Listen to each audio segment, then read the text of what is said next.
Welcome to the Retro Video Store Podcast.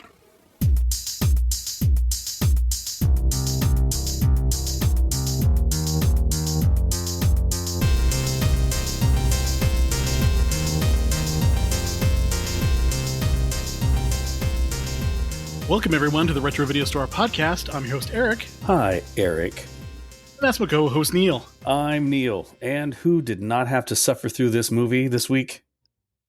That would be David. David is not here. He sent me a text today. We're talking about basketball, that he should be here next week for Point Break. You son of a bitch. Should have been here for this. You're going to show up for Point Break. I love this movie. I enjoy this movie quite a bit. I watched it and still enjoyed it. We're talking about Pee-wee's Big Adventure from 1985, and I cannot believe we have not done this movie already. I had to go back and look. One of our listeners, Armando, said, "Hey, you should do Pee-wee's Big Adventure." And I'm like, haven't we done that already? And I went back and looked, and we didn't. So, yeah. Oh, darn, I checked. We did this movie. God, we should talk about something else. Yeah, before we got on the air, Neil said this movie did not live up to his expectations from what he remembered. But let's not bury the lead here. Let's do what we always do. Neil, what did you watch this week? Well, speaking of movies that did not live up to expectations, I watched Roadhouse. The Jake Gyllenhaal version? Yes, I did. And how was it? It was everything you would expect a movie with Jake Gyllenhaal and Conor McGregor to be. I do hear that Conor McGregor is overacting as much as he can in this movie. I have not seen it yet. I do want to see it, but here's bad. Well, he's supposed to be this just over-the-top crazy man, and I think he does that really well. But like Jake Gyllenhaal, all of a sudden having this like amazing skill set other than that of, an MMA fighter. And yeah. Mm-hmm. Watch the original. The original is not so great, but that's what makes it great. This one is just super, super bizarre. Exactly. That's what makes the original so much fun, because it walks that fine line between shitty and good. So, I mean, at times it's really shitty, and sometimes it's good, and then sometimes it's both at the same time. It's such a fun kind of one of a kind type movie. I can't believe they try to remake it, and that's the one thing that bothers me. All these remakes just do not do justice to the original movie. And Patrick Swayze with his karate gi shirts and perfectly feathered mullet, Tai Chi, and just pain don't hurt. Kelly Lynch trying to play a doctor. Sam Elliott's pubes. You had to take it to a place that was uncomfortable. I was just saying I watched the remake, and the remake wasn't so hot. And then if it doesn't have Sam Elliott's pubes, then what? It's just not doing justice. My mom's going to be so disappointed. It was probably was one of there her favorite parts. Mentor type person for Dalton in the new one? No, Dalton was just a tortured man who apparently just when he gets angry, like basically becomes a super spy and can just beat the shit out of everybody. Is he one of those dudes like, I don't know, man, I just black out, man. Don't get me too angry. I can't be held accountable for what I do, man. Well, he's tortured. He's tortured by that because he gets angry in a fight and he kills someone who's supposed to be his friend. They don't really explore it. They don't really talk about it. He's just he's tortured by it.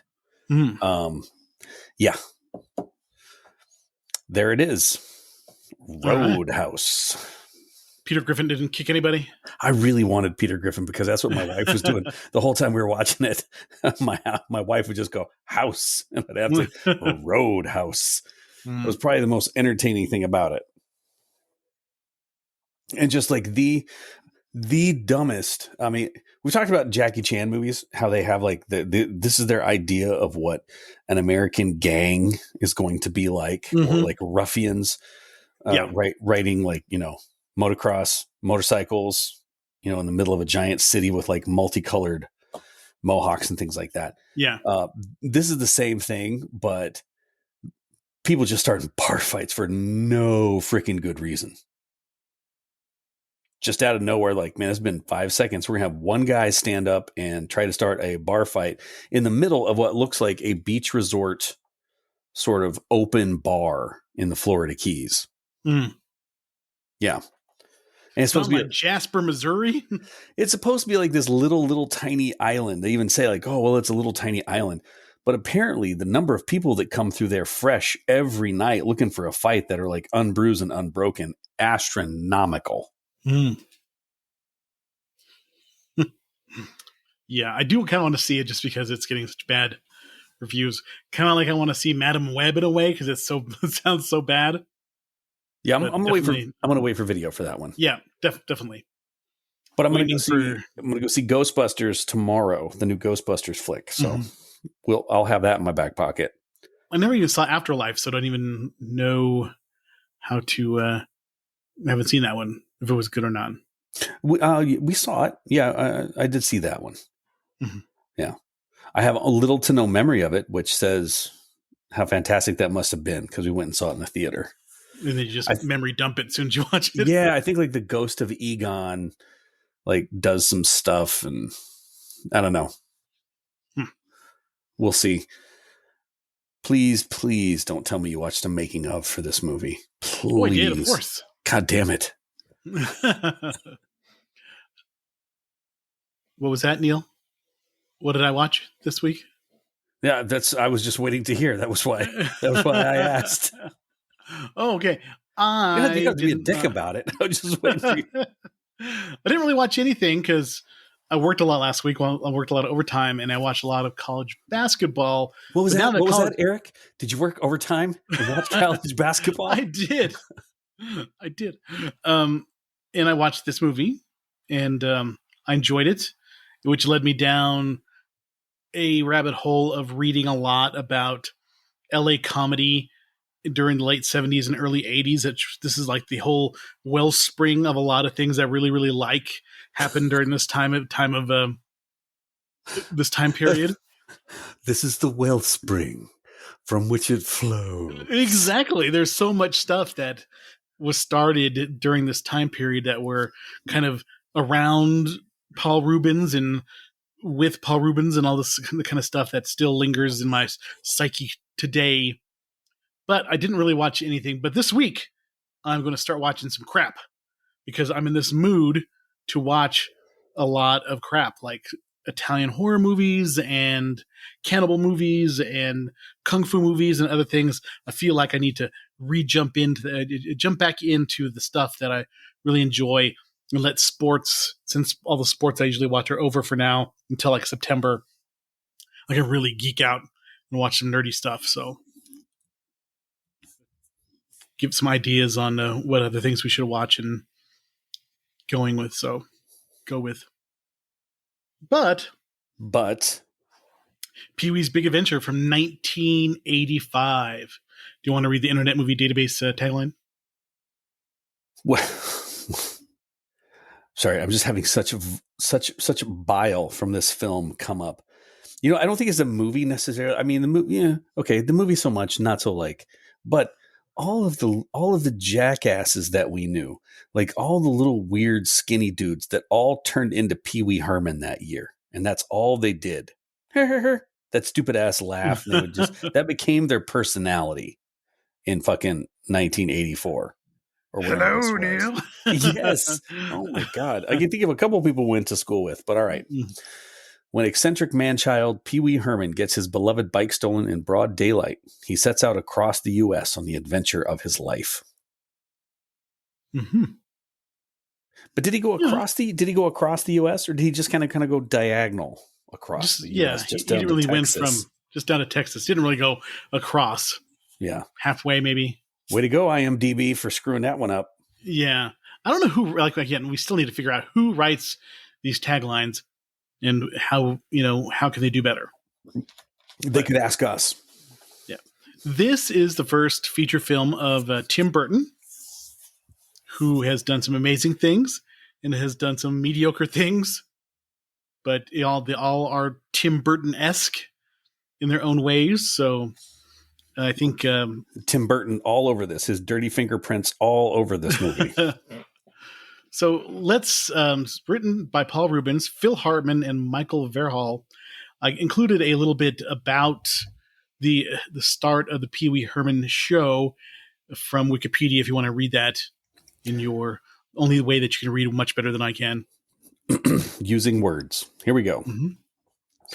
Reubens auditioned for the Saturday Night Live 1980 through 1981 season on the same day as comedian Gilbert Gottfried. Reubens told Entertainment Weekly hiring both was not an option because they were the same type of performer and knew immediately Gottfried would get the job. He also told the San Francisco Chronicle he believed that the fix was in because Gottfried was friends with one of the producers. Reubens was so angry and bitter that he decided he would borrow money and start his own show in Los Angeles using the character he had been developing during the last few years, Pee Wee Herman. With the help of other groundlings like John Paragon, Phil Hartman, and Lynn Marie Stewart, Pee Wee acquired a small group of followers, and Reubens took his show to the Roxy Theater, where the Pee Wee Herman show ran for 5 sellout months, doing midnight shows for adults and weekly matinees for children, moving into the mainstream when HBO aired the Pee Wee Herman show in 1981 as part of their series on location. I will stop there because the Pee Wee Herman show live at the Roxy, I watched that so much when I was a kid before I even knew, Pee Wee's Big Adventure and stuff like that. My sister and I loved it, and it made us laugh so much because it has this weird intersection of like making fun of like the 50s, 60s perfect kind of society mentality or whatever they do. They show these cartoons and hygiene films from the 50s, and it's super, super funny, very adult. It's like a kid's show, but Pee Wee is always looking up girls' dresses, and there's lots of sexual innuendo, and he hypnotizes this woman with Dr. Mondo, this little bald doll, and makes the lady take off her dress and hypnotizes her and stuff. And she, it's super funny, but also, Phil Hartman is in it. It's really early Phil Hartman appearance, and John Paragon, who plays John B. the Genie, who also played John B. the Genie in the show on CBS. He was a partner with Cassandra Peterson, and he was a writer on Movie Macabre, and he helped her write all those crazy puns and comments on all the shows and stuff like that. So this is kind of like an intersection of stuff that I really loved when I was young, because I love that kind of that parody thing that they had all going at the same time. And yeah, I really enjoyed the Pee Wee Herman show from 1981 and watched it tons of times. In fact, I just watched it just before we recorded because there was a version of it. Somebody uploaded it on YouTube, all 58 minutes of it. And it was just pure nostalgia for me to watch it again. And it was super, super funny and dumb. So when you were watching that Pee Wee Herman, where were you watching that? I was watching it on cable on HBO. All right. That's it. Mm-hmm. Stick it in twist, man. Stick the knife in and twist. See if I can get over this now. Feeling a little stung. All right. Reubens also appeared as Pee Wee in the 1980 film Cheech and Chong's Next Movie. I'm sure your stepdad knows that. Oh, we watched this one, yeah. He again appeared in 1981's Cheech and Chong's Nice Dreams. The end credits of the film billed him as Hamburger Dude. Reubens' act had mainly positive reactions and quickly acquired a group of fans despite being described as bizarre and Reubens being described as the weirdest comedian around. Pee Wee was both corny and hip, retrograde, and avant-garde. When Pee Wee's fame started growing, Reubens started to move away from the spotlight, keeping his name under wraps and making all his public appearance and interviews in character while billing Pee Wee as playing himself. Reubens was trying to, quote, get the public to think that was a real person. Mm-hmm. I bought it. I was like, wow, it's got to be that kind of stung me right there. Get him to think that was a real person. Later on, he would even prefer his parents to be known only as Honey Herman and Herman Herman. In the early and mid-1980s, Reubens made several guest appearances on Late Night with David Letterman as Pee Wee Herman, which gave Pee Wee an even bigger following. During the mid-1980s, Rubens traveled the United States with a whole new The Pee Wee Herman Show, playing at the Guthrie Theater in Minneapolis, Caroline's in New York City, and in 1984 in front of a full Carnegie Hall. So talk about getting a lot of mileage out of one character. And also same with like Cassandra Peterson as Elvira. They parlayed this improv at the Groundlings into a career with these two characters. See, I was a little bit shocked to read because I would think, when he's like, I'm gonna do all my appearances as Pee Wee Herman. I don't want to be known as Paul Rubens. I thought he really liked being seen in public. He did. We'll get back to that later. Everybody knows, yeah. Everybody has those jokes about Pee Wee. Heard any good jokes lately? The interesting thing about Paul Rubens was he was born in New York, and he went to what was the art school in California that he went to. His dad was an Israeli fighter pilot. His father was an automobile His father was an automobile salesperson, had flown for Britain's Royal Air Force and for the U.S. Army Air Forces in World War II. Later became one of the founding pilots of the Israeli Air Force in 1948 during the 1948 Arab-Israeli War. An Orthodox Jew, he's one of 5 Jewish pilots to fly against Arab forces in smuggled fighter planes. He has 2 siblings. And he went to Plymouth State University. Then he went to the California Institute of Arts.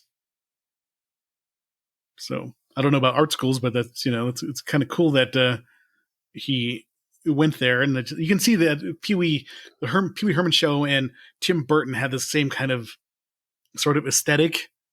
This kind of weird, exaggerated 50s look. Yeah, and then we've got what was the hallway scene? Tim Burton's love for black and white tile. The bizarre characters and the Large Marge animation. He got to cut loose just a little bit. Yeah, because Tim Burton had done. He was an animator for Disney. He worked on the Black Cauldron and other things. And he did the short film Vincent, which is amazing stop motion animation with Henry Selick. And then he did Frankenweenie, and then he parted ways with Disney. And then this was his first movie for Warner Brothers, which did this movie. Then he did Beetlejuice, and then he wound up doing Batman. So he had kind of a high, the first 3 movies he did were pretty much classics. We got Beetlejuice 2. Oh, good Lord. We got Beetlejuice 2 coming up. That's interesting. I'm interested to see how that goes. If it's going to be good or not. I like Keaton. Keaton's always a good actor, and he'll throw himself into whatever he does. So I'm willing to watch. Oh yeah, I'll take a look. Every time I see somebody dressed all in black, I just remember you from high school. Every time there's like a weird goth girl, you'd look at them and go, Beetlejuice, Beetlejuice, Beetlejuice. I did do that, didn't I? Yeah. Funny. God, you were so rude. I was rude. God. Dick. Why couldn't you have been a nicer guy? It's because I was secretly attracted to those goth girls and I didn't know how to express Secretly? Or, yeah. I didn't know how to express my feelings. Beetlejuice. Well, I don't want to work out your shit here. I want to talk about the movie. I mean, it's almost Jamie has an inner goth girl. She's got some gothy tendencies. So Dave's not here. Why are we doing this? So it was released August 9th of 1985 with a $7 million budget and made $40.9 million domestically. So it was pretty good return on investment for that. I was looking at kind of like improv and like the history of improvs, going with, the Second City and the Groundlings and Upright Citizens Brigade and stuff like that, and how many super popular comedians have come from that background.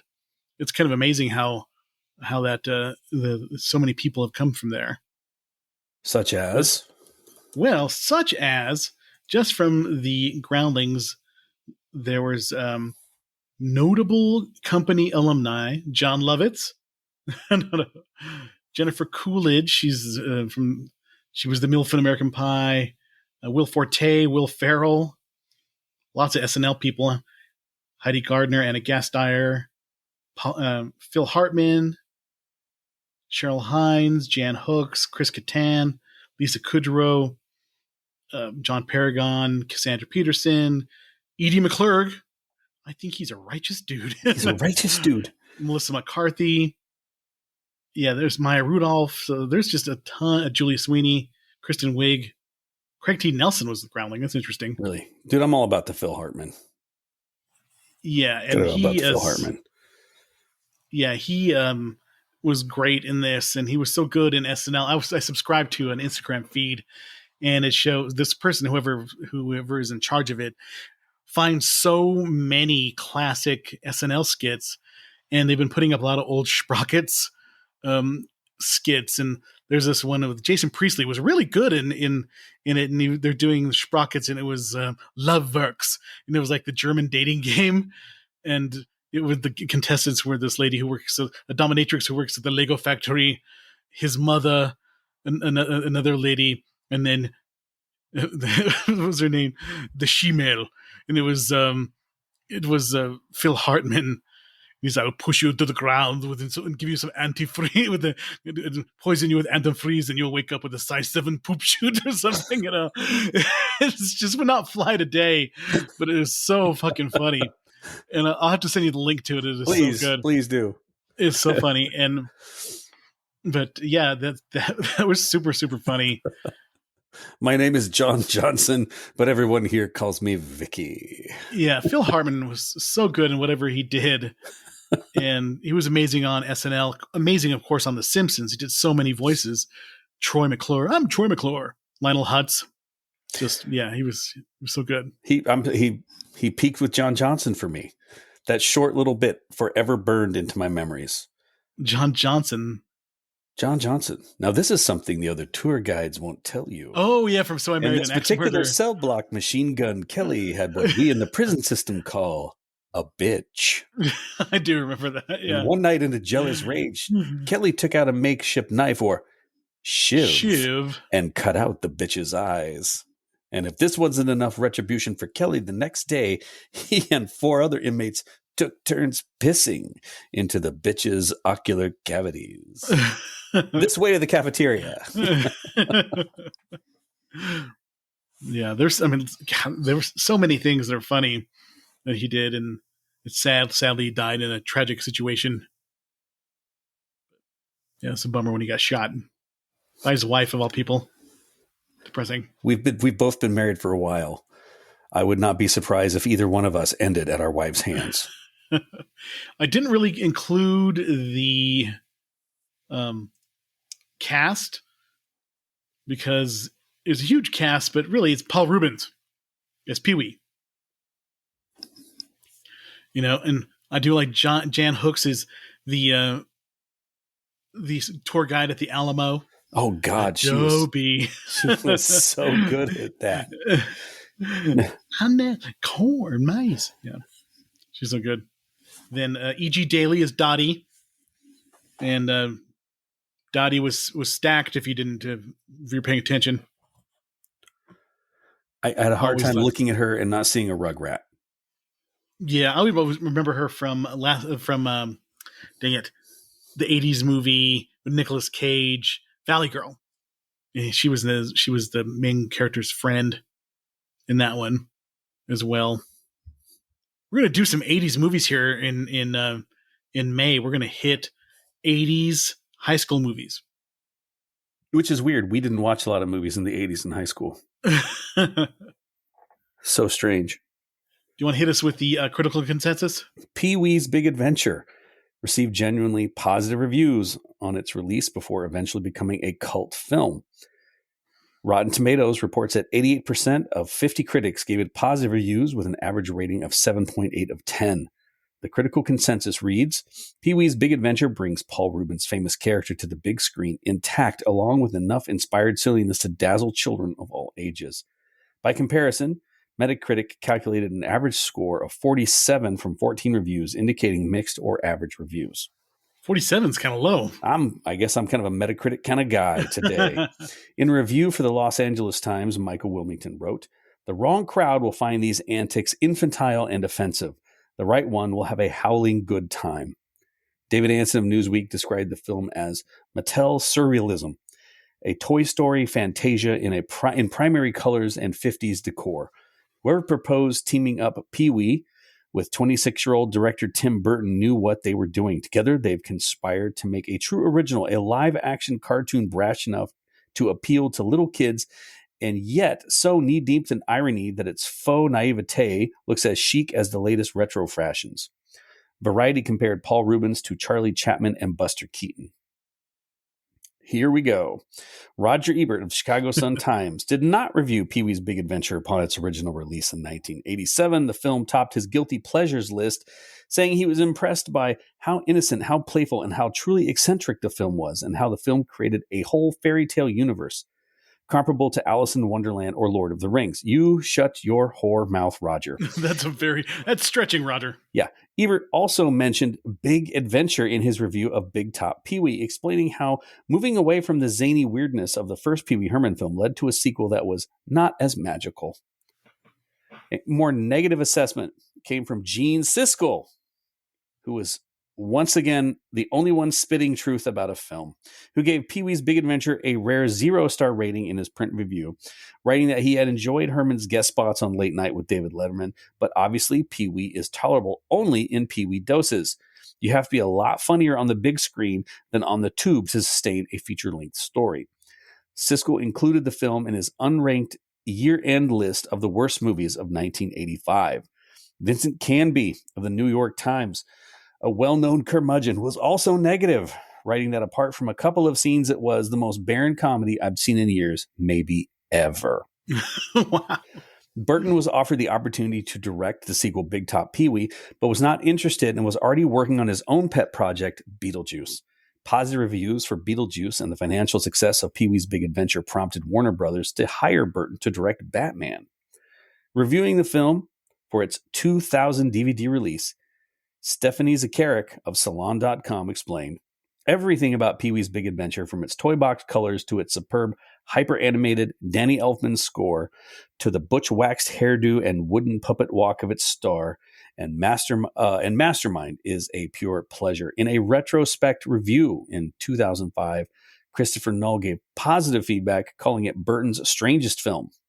Empire called the film a one-comic masterpiece and a dazzling debut for Burton. All right. Man, Siskel hated it.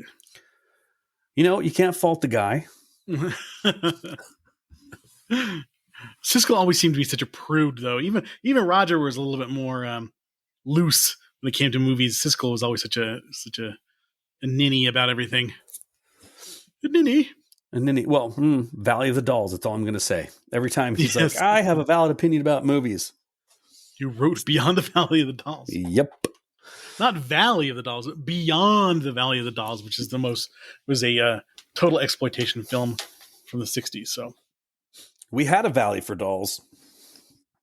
We're going past it, boys. We're going beyond it, yeah. So Danny Elfman had not done any scores for movies, and he was asked to do this, and he initially turned it down because he didn't really have any experience doing it, but he said yes and pretty much launched his career in hundreds of other movies. He's more famous as a movie composer than he was even for Oingo Boingo, which is Oingo Boingo is like a band that has some good songs, but other stuff that I just can't connect to at all.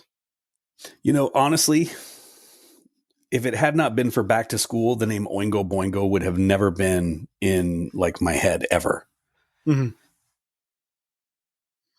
But thanks to Rodney Dangerfield and them in the party in the doubled up dorm room that he did, would have never known that. The interesting thing is that Danny Elfman did the score for Back to School, and he did Pee-wee's Big Adventure kind of really close to each other. And so at the beginning, there's no separate score that you could buy. You can buy them together on an album, and one side is Pee-wee's Big Adventure and the other side is Back to School. And if you can find it, it's worth some money. I think I saw it one time in the record store and I almost bought it, but it was in really bad condition, so I didn't actually pick it up because it was scratched all to hell. It wasn't worth anything. But yeah, and they've collaborated so many times. That's also one of those things you can't imagine one without the other. Tim Burton and Danny Elfman. Well, it's sort of a synonymous thing. Yeah, it's exactly. like you're not gonna remove those two. It's like the smell when you go into McDonald's. Mm-hmm. That it's just what it is. So it opens up. The font for Very Pee-wee's Big Adventure is super small. I was watching it. It's just kind of weird for the opening titles of the movie. They're like super, super tiny. I was reading about the movie, and the Phil Hartman and Paul Rubens and the other writer had never written a movie before. So they literally found like a how to write a screenplay book and followed it almost to the T. And there's 3 acts, and each act lasts 30 minutes. And sometimes it's like almost they stuck to it so well to what they read that it kind of fits perfectly than how the acts are broken down, because they'd never written anything before. Yeah, Sammy was reading that because she wasn't pleased with the movie either. So she was breaking it up by reading stuff about it, like reading trivia. And I guess that the movie is still used to teach about how to write film in certain film schools, because it's like right on it, like literally ends like at the mark. Yeah, it's a 90 minutes movie with a 90-page screenplay, and each page is 1 minute. So that's like, perfectly timed. I will say that I really enjoy this movie because I watched it so much as a kid. Didn't have any desire to, try to imitate Pee-wee as a personality or anything like that. But of course, everybody gets their Pee-wee Herman impersonation, but I didn't do it so much that people wanted to punch me in school. Oh no, there were those people. And yes, then that stupid fucking dance all the time. You couldn't go anywhere without somebody wanting to do that dumbass dance. The big shoe dance. Yeah.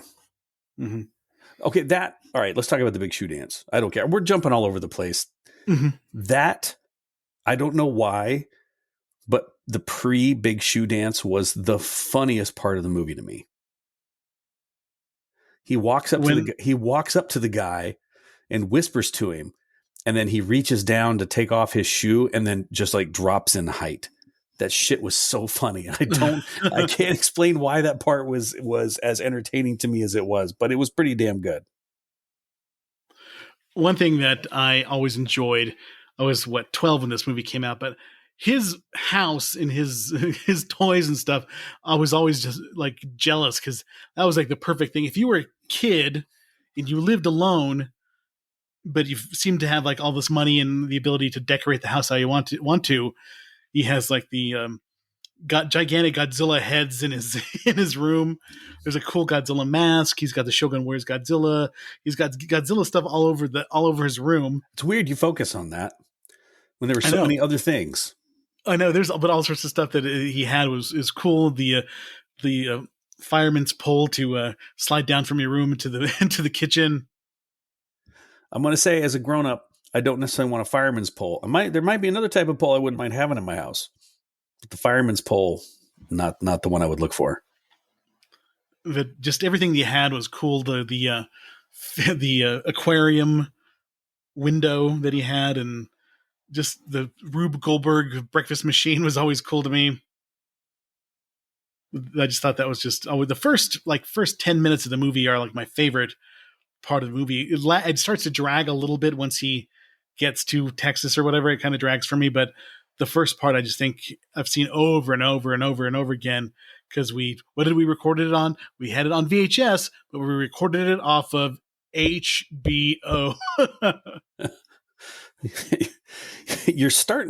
Speaking of which, you're starting to thump your microphone like you're an AM conservative radio talk show host. Just to me, I had it on HBO.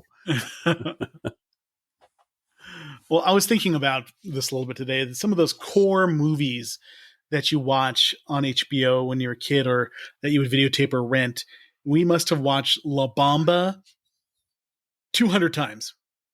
La Bamba, we just always would watch. Richie! We watched, it must have been his Hispanic thing too, but we loved loved us some La Bamba. Karate Kid, of course, we watched over and over and over again. Trading Places with Eddie Murphy, which we probably should do sometime. We watched that $1. Yeah, we watched that one over and over again. Bachelor Party, which we probably shouldn't have been watching as that young, but we watched that one tons of times. And of course, horror movies. Watched also all the Friday the 13th and Poltergeist and all that kind of stuff. But those kind of movies you watched, Goonies, but Pee-wee's Big Adventure was just one of those movies we just put on all the time. Either it was on all the time, or we just would rewind it and watch it over and over and over again. Yeah. See, this is where we veer off. This is where our tastes kind of veered off. I did not have the same, but unfortunately for me, since we didn't have cable, there were certain movies that my mom and dad recorded, because we set up a second VCR so that my mom and dad could record movies that they liked. So we didn't have to keep renting them over and over again from the video place. Yeah. Yeah. And so while you were getting the movie barn, oh God. And then there was one out in Waterflow. There was one just right at the end of the road where Golden's convenience store was. It was there for the longest time. And then just like little tiny places, like there'd be like a little gas station, and they would have like, oh, here, you can come rent some movies here if you want to come rent a movie. Yeah, at the 7-Eleven, I rented Evil Dead 2 for the first time at the 7-Eleven on County Road. Oh God, 160 or whatever, 666. It used to be 550 or whatever. Yeah, and 6400. Yeah, that 7-Eleven. God, the foot-long thing of popcorn and the nachos. Yes, exactly. That's what I'm doing. We're going to the dinner theater to see this movie, and I already told my wife and kid that's what I'm doing. I'm getting a big fat thing of nachos, and then even if the movie sucks, at least I'll have had some nachos. Yeah. But I think the one that my parents always did was The Man from Snowy River. Mm-hmm. I had that movie memorized. I remember you got in trouble for saying that you memorized it, and you took a beating. Yeah. Yeah, once or twice. I would fuck around in public, and I would find a reason to quote the movie, and my parents would appreciate it. Break and read a text from my sister, because before we started recording, I sent her the Pee Wee Herman show from HBO to watch over YouTube, and she said, "I just finished watching the entire show. So many wonderful scenes. I truly enjoyed it. I can't wait to hear your podcast," because yes, we watched that over and over again. So, Catherine, yeah, okay. God bless you, Catherine. God bless you, Eric. There's something deeply, deeply wrong with both of you. Ooh, I did love. I just still to this day, there was that one dude at our school, that one dude that wanted to be Pee Wee Herman, and he annoyed the shit out of me. You know who I'm talking about. I think he was maybe repressing other things. Maybe. But you know what the funny thing is with the religion that was so prevalent at our school, there were a lot of guys that I thought were repressing things that now apparently have like 25 kids. Mm-hmm. They have grandkids. No shit. And they're our age. Isn't that crazy? It is crazy to me. You couldn't wait to get out of high school so you could start cranking out kids, man. Jeez. So let's talk about Francis Buxton and his amazing bathtub. Always thought that was just awesome. He's having his bath. Oh, really? Where are they hosing him down? I'm going to go. I'm taking off the headphones and I'm just going to walk out if that happens again. Neil, come back. I know you are, but what am I? That sounded like Grover for a hot minute there. It's like, oh, we're doing Sesame Street instead. Way more entertaining. You know, I saw a video. We're going to talk about Grover for a second. And there was this, somebody broke down the relationship between the blue guy at the restaurant and Grover, and how Grover was such a dick to the blue guy on Sesame Street. There's a fly in my soup. There's a fly in your soup? And just he was such a dick to the blue guy. I'll have to send you the link. It's super funny. I'll take it. Well appreciated. Another thing that I really, really liked, and this movie gives me a huge sense of nostalgia, is just that outdoor mall that with all the cool shit in it, with the magic shop and bookstores and a movie theater that would just show classic cartoons. It was just amazing to me. I love the magic store scene. I wish there was a magic store in Farmington. Of course, there was never a magic store in Farmington. We didn't have anything cool. We had to go make the magic ourselves. I know. We're being Satan out in the field somewhere. We can. For the satanic panic. I'll show you true magic. All I need is your beating heart. Yeah. I wonder how that guy is. I wonder what he's doing with himself now. I don't know. Have we talked about that before? I think we have mentioned him. So for maybe if back when we had 3 listeners and we didn't have all 4 that we do now, there was someone that we went to school with who murdered, and that's not funny at all, murdered a young woman, he and another guy, but because Satan told him that's how he could become a vampire. Mm-hmm. Yes. Yeah. Yeah. Mm-hmm. That's how fucked up the people were where we grew up. Neil, remember Woolworths? Yes, I do. And I knew as soon as I saw that in the movie, I knew you were going to mention that too, because the Woolworths. I remember the one downtown and also remember the one in Durango. I used to love the one in Durango because you could go get there was a photo booth and you could get pictures taken in the photo booth. And I still have some pictures that Jamie and I took in a photo booth, but I think we went to Woolworths. It wasn't working, so we went to the one at the Durango Mall and took pictures of us in the photo booth in Durango Mall. Speaking of Durango Mall, they used to have a really cool arcade in there, and they had that haunted house pinball machine, which I loved. It's the one where the play field, there was 2 play fields. There was the one on the top and one on the bottom. And if you hit the ball right, it would go into a sunken play field that you could also had flippers that you could control. And it was just the coolest aesthetic for a pinball machine. But I wanted to buy one, but it has an ultra wide body cabinet. There's no way I could fit it anywhere in the house. Couldn't even get it through my door to buy one. So I could never buy it. You couldn't take off the back and turn the thing sideways. And then after taking off the legs and fit it in. Yeah, but it was just so heavy.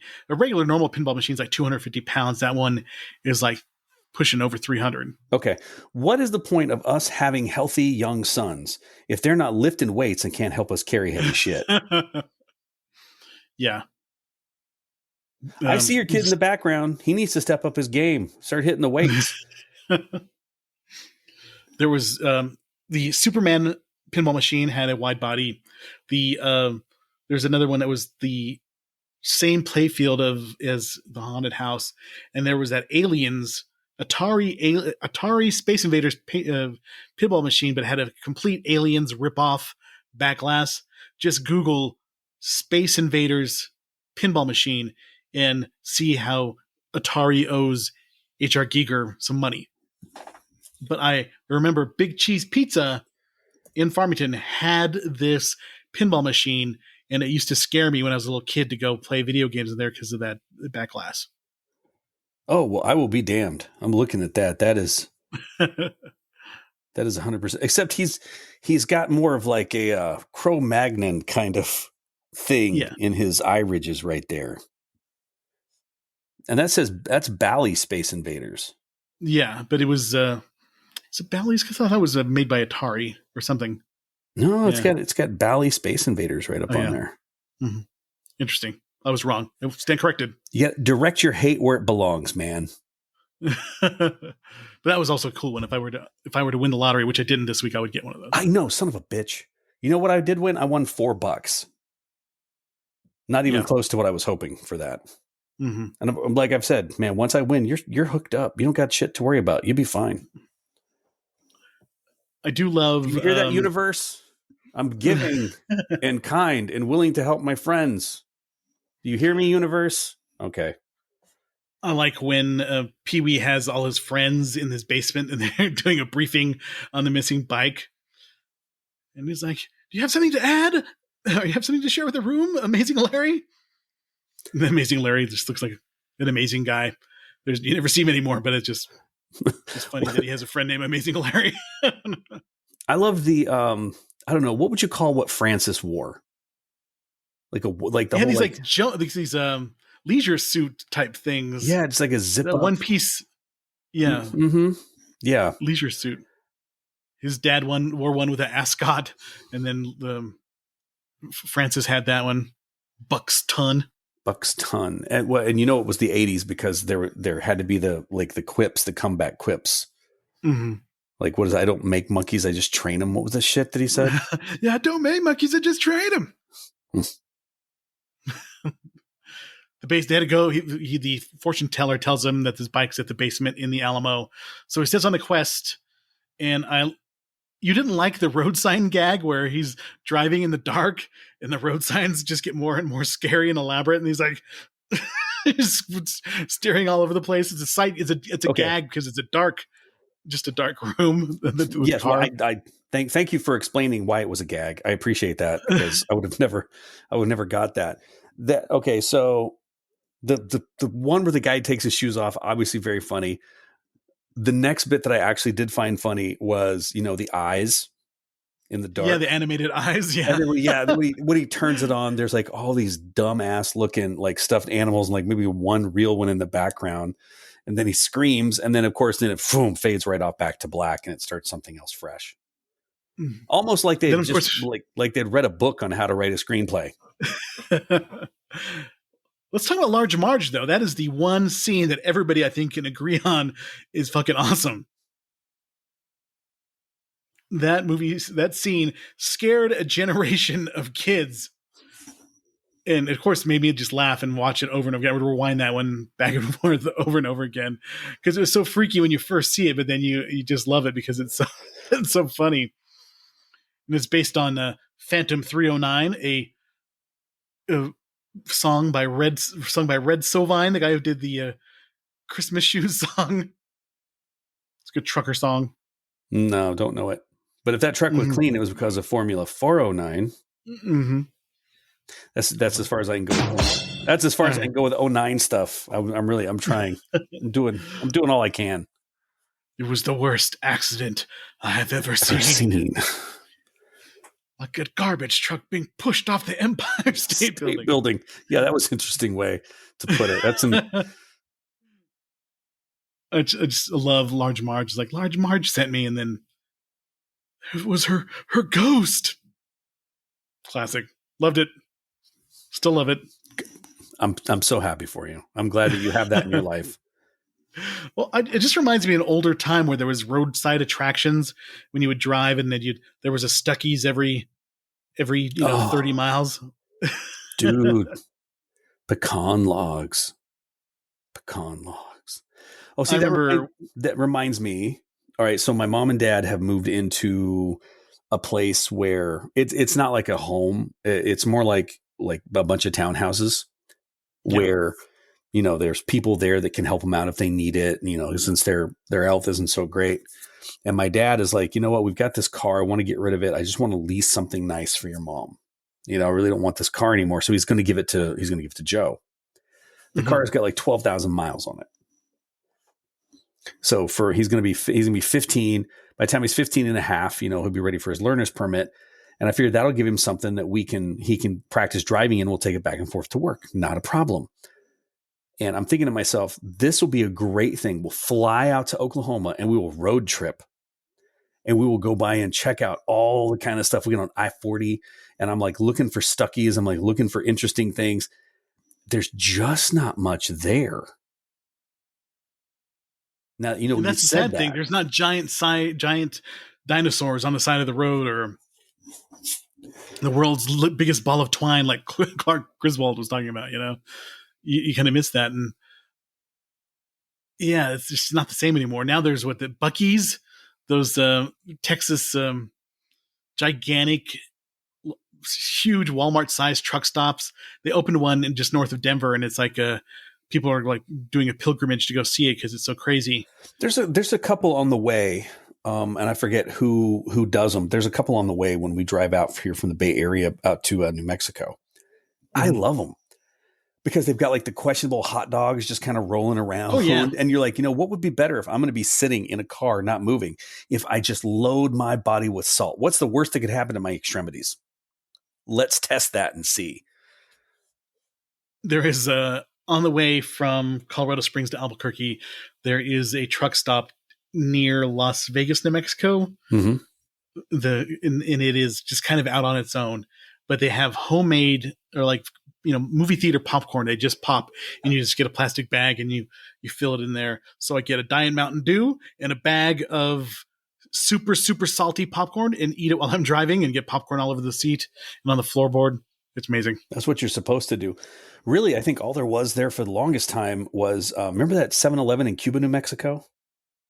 Yeah, that was really all there was for a while.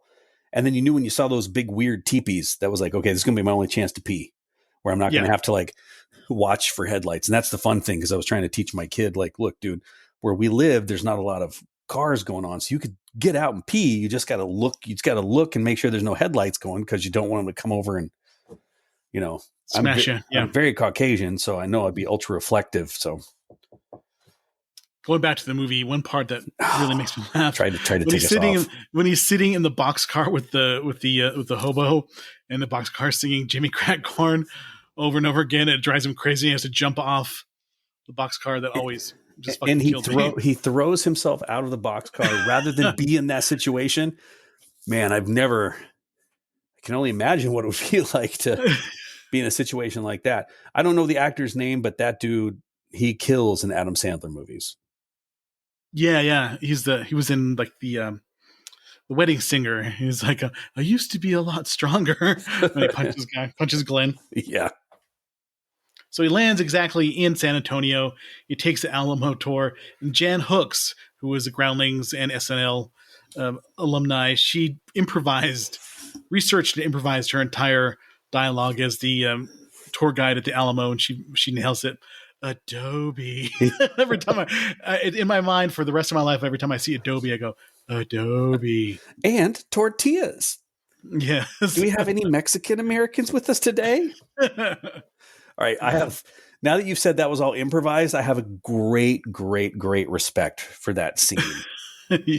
Because that was super awkward and okay. Third part of the movie I liked. There we go. Got to be Jan Hooks. You get a Cassandra Peterson cameo.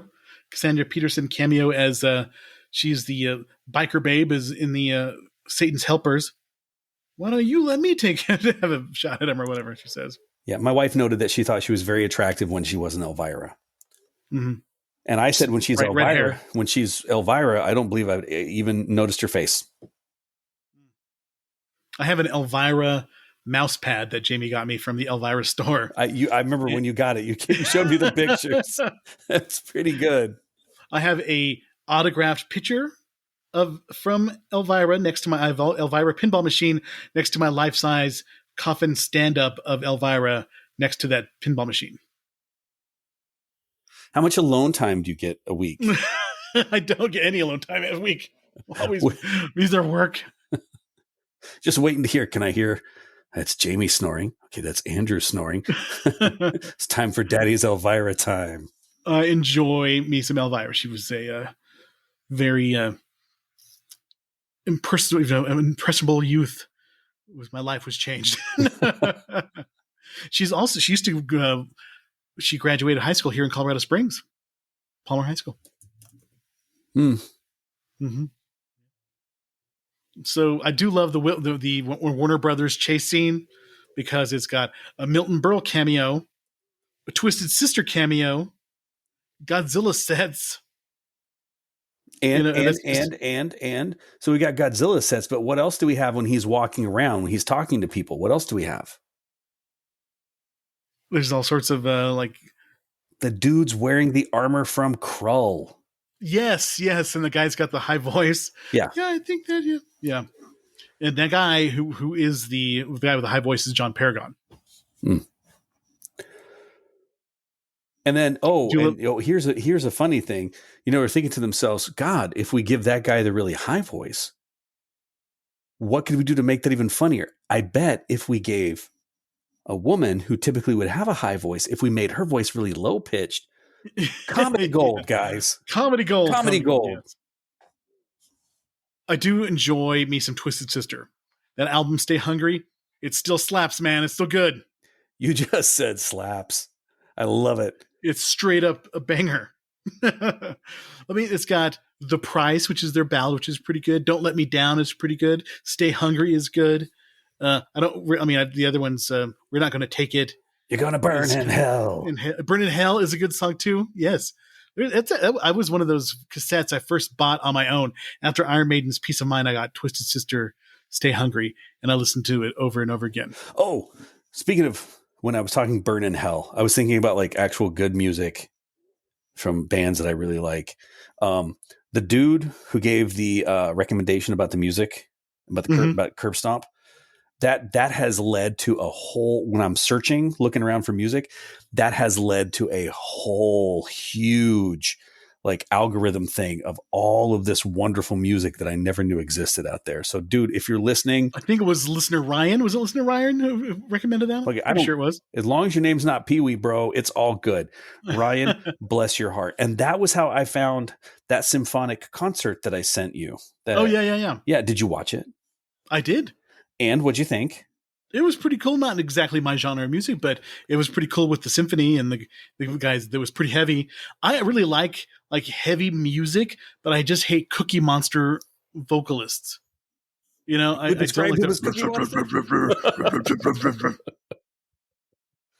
I like, people who could actually sing, and and some of them can switch back and forth from singing pretty well, and then they go into that kind of like guttural singing style. But yeah, I like the heavy, like down-tuned, sludgy music quite a bit, and the double bass onslaught, that kind of stuff. And good. Yeah, I like that stuff. But anyway, so Pee-wee rescues everybody from the all the pets from the burning pet store, and then he gets offered a deal to make his life into a movie. And it's got Morgan Fairchild and Josh Brolin playing Dottie and Pee-wee, and he gets to say, "Paging Mr. Herman." Paging Mr. Herman. Paging Mr. Herman. And he's moving his lips with it too. That was really good. Yeah, that part was really, really funny. I still think it holds up, and it is just one of those fun 80s movies that I can't believe we haven't covered yet. Well, and it was super. It's been covered. Yes. Let's move forward. I enjoy it.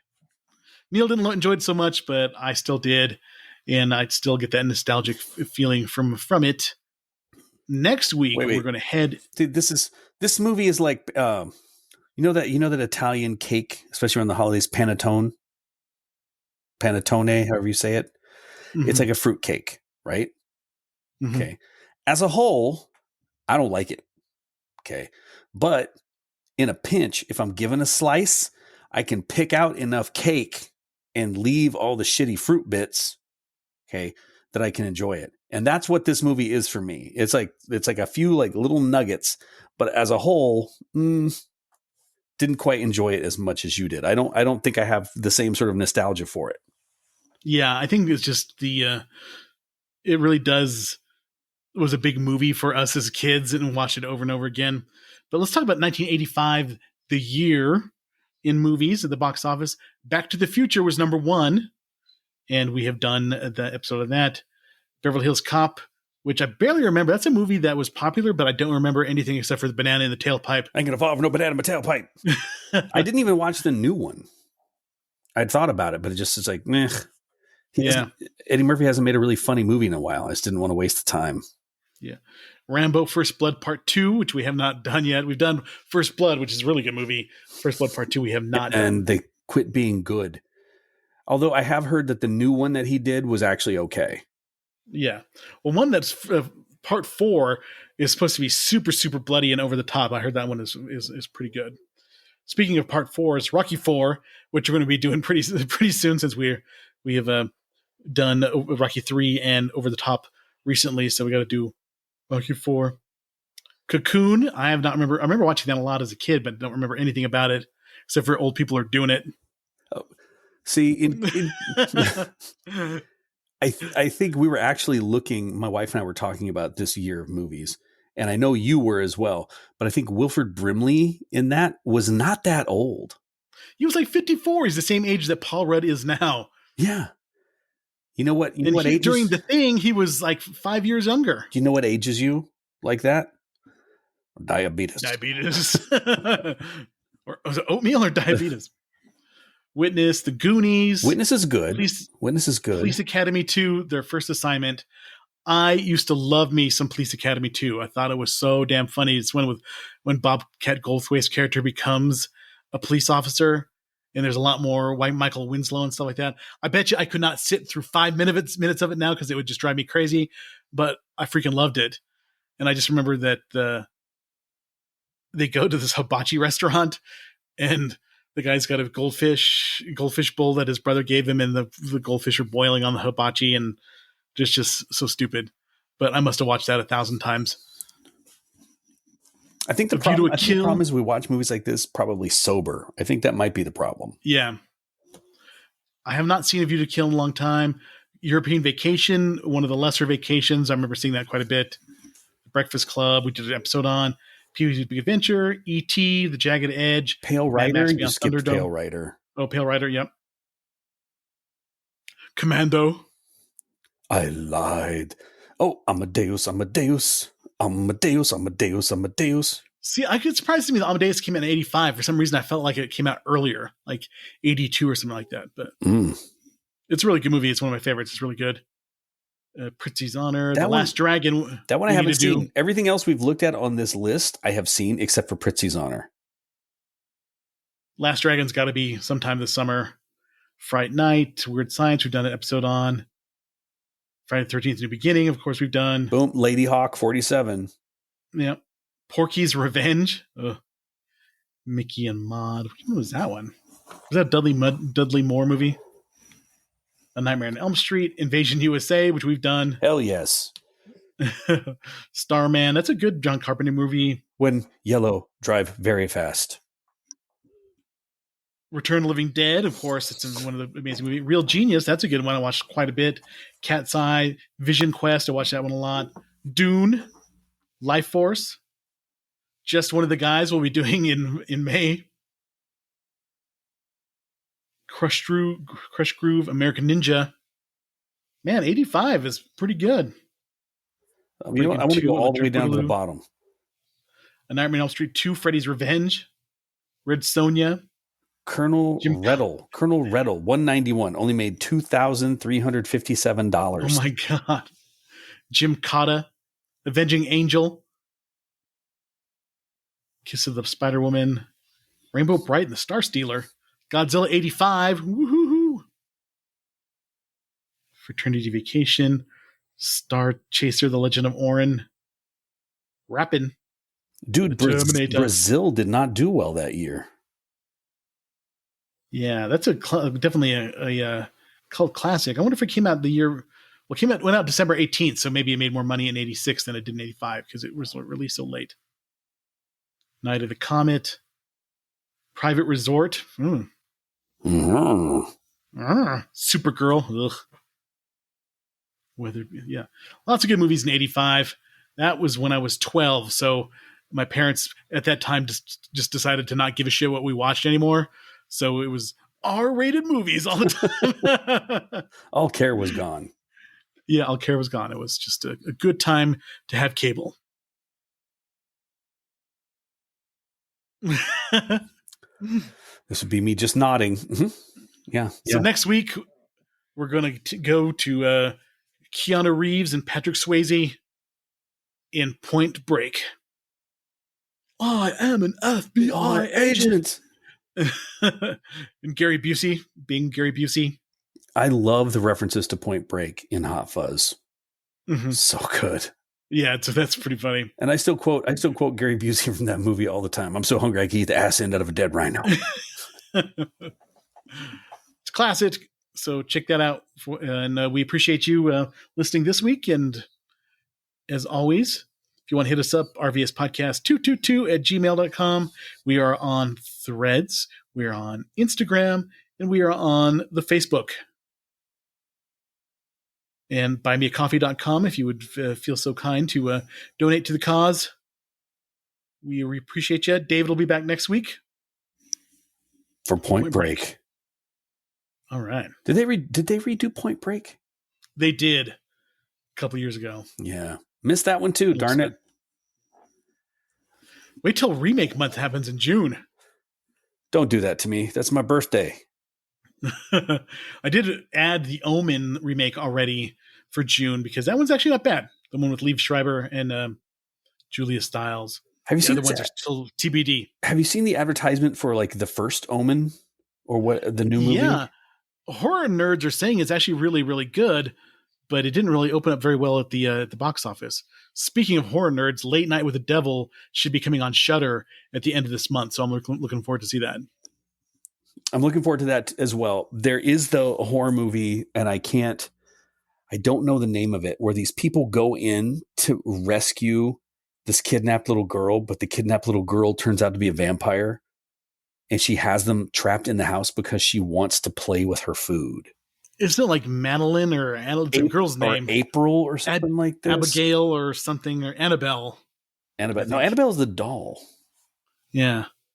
Something with an A, though. It's got the girl from Wednesday from the Addams Family show and Scream. Jenna Ortega, I think, isn't it? Yeah, I think so. Trying to look at Abigail. Yeah, it is Abigail. Yeah, Abigail. But isn't that a King Diamond album? Abigail. Grandma. Speaking of which, King Diamond. Let me help you out of that chair. Grandma, let me help you. Let me feel. It's a 2024 horror thriller about a group of kidnappers who accidentally abduct a child-sized vampire ballerina. It's about to premiere at the Overlook Film Festival on April 7th, 2024, and is scheduled to be released by Universal Pictures on April 19th, 2024. All right. Sounds kind of cool. That one, you know what? I'm just going to make a mark on a little dot here on my Cinemark so I can get some tickets to that. That's going to be badass. Please be good. Please be good. Please be good. All right. Thank you, everybody. Yeah, thanks, everybody. Now I got to go put on my corpse paint, and I got to listen to some King Diamond. All right. Have a good week. Thank you for listening to the Retro Video Store Podcast.